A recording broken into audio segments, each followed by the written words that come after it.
Mining is costly and dangerous, and if that's the case, is the temptation not there to cut corners for profitability? Oh, very good question, that.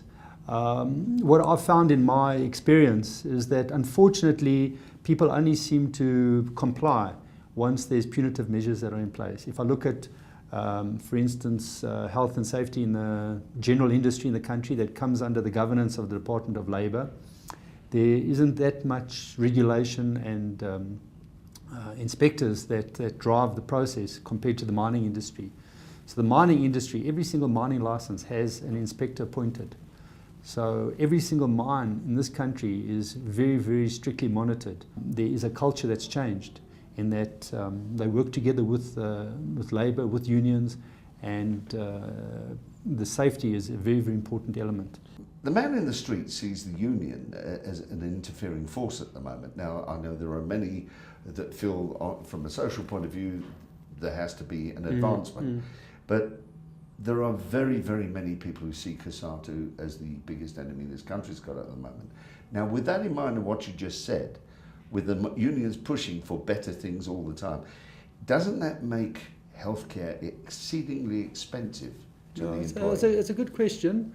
And I think that in my experience there's a dislocation between the management and the drivers behind the unions, and I think the people that have got a particular job at a mine. So I see that on the mine the union representative has got a responsibility in terms of compliance, and I see the mine management and the union representatives working well. But I think at a strategic level, at a political level, I think that the unions are hijacked, or they are hijacking the unions into politics. So I think we've got an interesting way ahead of us in the country in terms of politics and the role of the alliance. But maybe with other unions joining into the marketplace, there's changes taking place. So I think there's politics moving into unions. And politics moving into healthcare, of course. Yeah. Look, I think that the government needs to deliver, and one of their major objectives is to deliver access to healthcare in the country, and it's a very big aspect. In fact, if you think of how long it's taken the government to look towards a national health insurance or social health insurance program, I can remember in 1990 when Mandela was released, it was on the ANC's agenda straight away, the first thing. And we're many, many years down the line now, and it's still another 10 to 12 years away. It's a question of putting in all the structures in place to be able to train people, to be able to put the systems in place so that national health insurance can work. It's something that can't be just put in overnight. We're deviating a little bit here, and we will get back to the mining thing, but from a medical man's point of view and a senior medical man's point of view with your background, can South Africa afford a medical health system? Yeah, again, a very good question. I'm not an economist and I haven't crunched numbers, but the way I look at it is that we are delivering to 40, 50 million people at the moment through the system that's in place. And because of inefficiencies, I think we have problems with access to the system. So I think from an affordability point of view, if we look at South Africa spending probably between 5 and 7% of GDP on healthcare, internationally it's acceptable what we're spending. So I think we're spending enough. I think what we need to see happening is efficiencies being brought into the system. And what I think is a very positive thing about the National Health Insurance Strategy is it's based on preventative healthcare. And by managing preventative healthcare, you can manage utilization and then have the money that's required for expensive operations and for cancer, for curative care. And the focus being moved more and more onto preventative care. But again, it really boils down to management and efficiencies, and that's where hopefully the next decade we will improve the delivery of healthcare through that. And as a consultant, that's where you come in, of course, advising management. Well, unfortunately, I think I'm in business because of the inefficiencies that exist. So what we do is we really pick up where the state isn't providing. So if the state was very effective, I don't think I'd be very busy. I was about to say to you, telling me how good the mines were, now you're saying inefficiency. So it's not from the mines that the inefficiency is coming, it's from government level. Unfortunately, I think that there is inefficiency. I mean, if I look at SARS, They're unbelievably efficient. They're all over us. They want your money. And they have efficiency. So if you can bring efficiency into one area, I believe you can bring it into others. You don't just handle healthcare in mines, you handle it in Correct. other companies. Yeah, yeah. Give me an idea of some of the other areas that you consult in. Our services we provide is wellness at the workplace in broad principles. And I'd say our core skill is managing healthcare professionals to look at solutions for companies that are out there. So we go across the board from high risk areas such as mining right through to a white collar corporate type of environment. And if I bring in government again, the government has got a strategic framework policy where they provide wellness at the workplace. And in some aspects, I believe they're far ahead of the corporate environment around that. For instance, we look after the Office of the Presidency, we look after the National Treasury, we look after Home Affairs, other government departments such as Rand Water, where there is a policy that wellness must be managed at the workplace. And then in the corporate world, where there's the large organizations, retail outlets, big corporates that have got policies that they're beginning to introduce around wellness. What is interesting is there's this whole concept of medical aid being the solution to healthcare, whereas in actual fact medical aid I see purely and simply as being a financial instrument to manage the risk around any kind of healthcare problems. Let's get back to the mining field, which is a huge one for you and your company here. How do you prepare a human being for life underground? Yeah. Well, I think it's very important because we're talking psychology here. I think it's very important to understand what type of stress a person has going to work underground.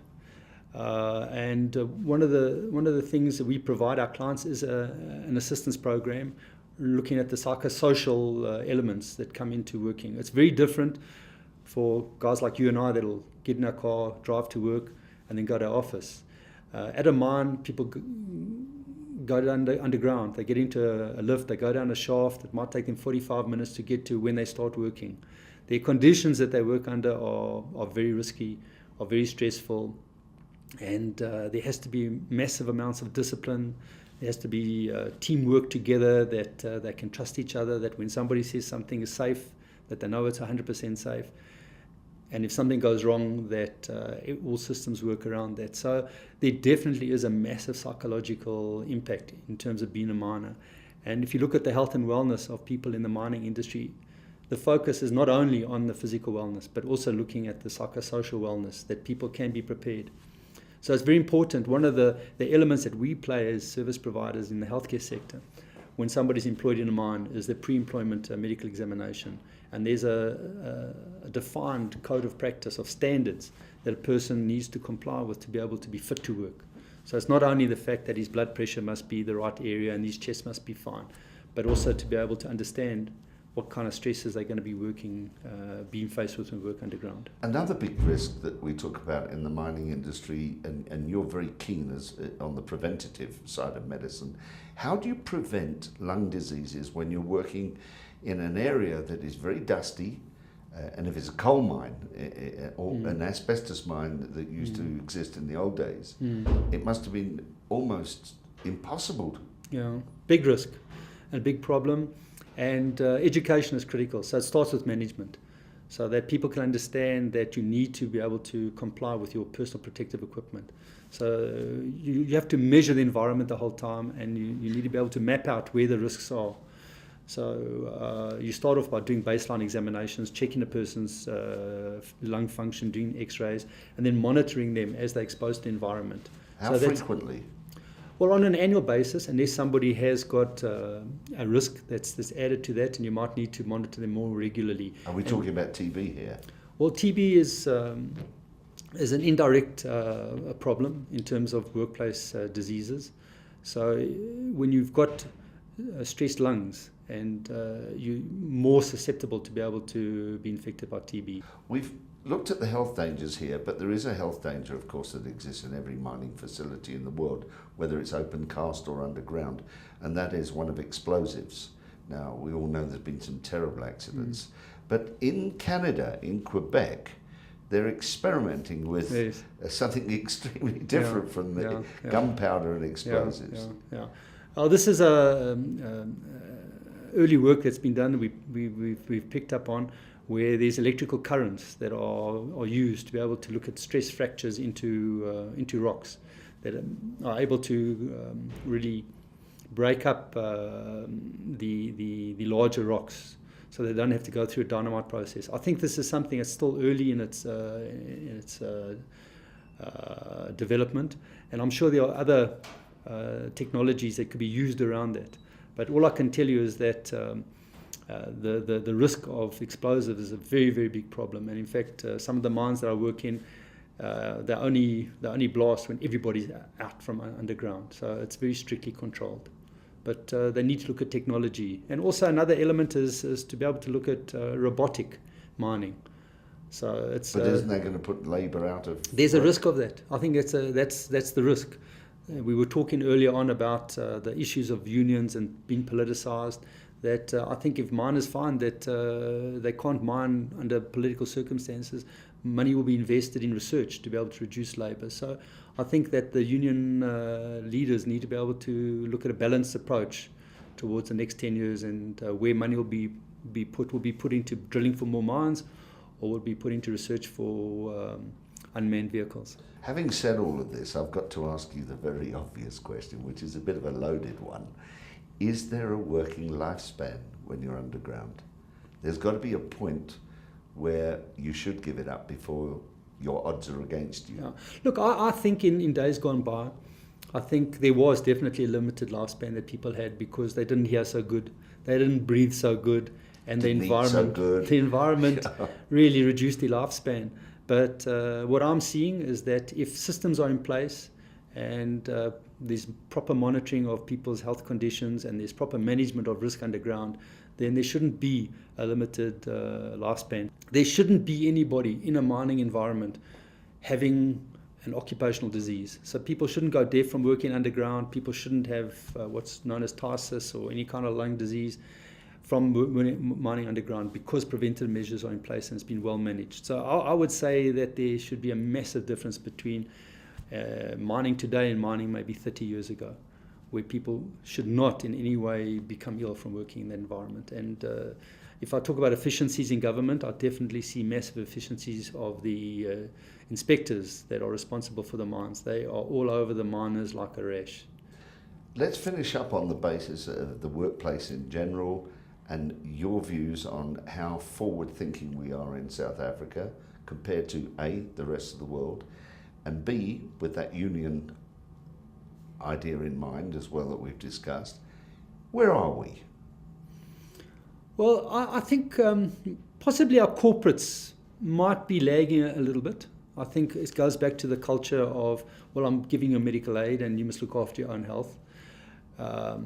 Compared to maybe where the government is with their policy in terms of wellness, where the whole concept of a person being responsible for their healthcare themselves is now moving, particularly in the world. In America, they talk about wellness as being the new $1 trillion industry, where people are beginning to understand that if you want productivity, if you want to be efficient and compete against your competitors in the marketplace, your employees must be well, they must be fit, and they must be able to do the job well.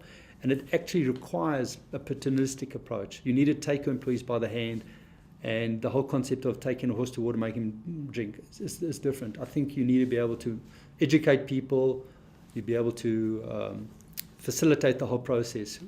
We're in an electronic era, and yet we don't use it properly for training people in the way they should be looking after their wellness. Absolutely. Every day you could put onto people's computers small clips to show them how they should be treating themselves, enhancing their lifespan with companies. Would you agree with that? No, absolutely. And the apps that are available, I think we need to educate. In fact, maybe the media has got a big role to play in terms of educating decision makers about the importance and significance of wellness at the workplace, and making sure that people stay well, because health is something. Good health is something you have to work towards. Very, very few people are blessed with good health. But if we all monitor our risks and we manage our risks, people will stay well for longer, and as people get older, they'll have better quality of life and can be more productive for longer periods.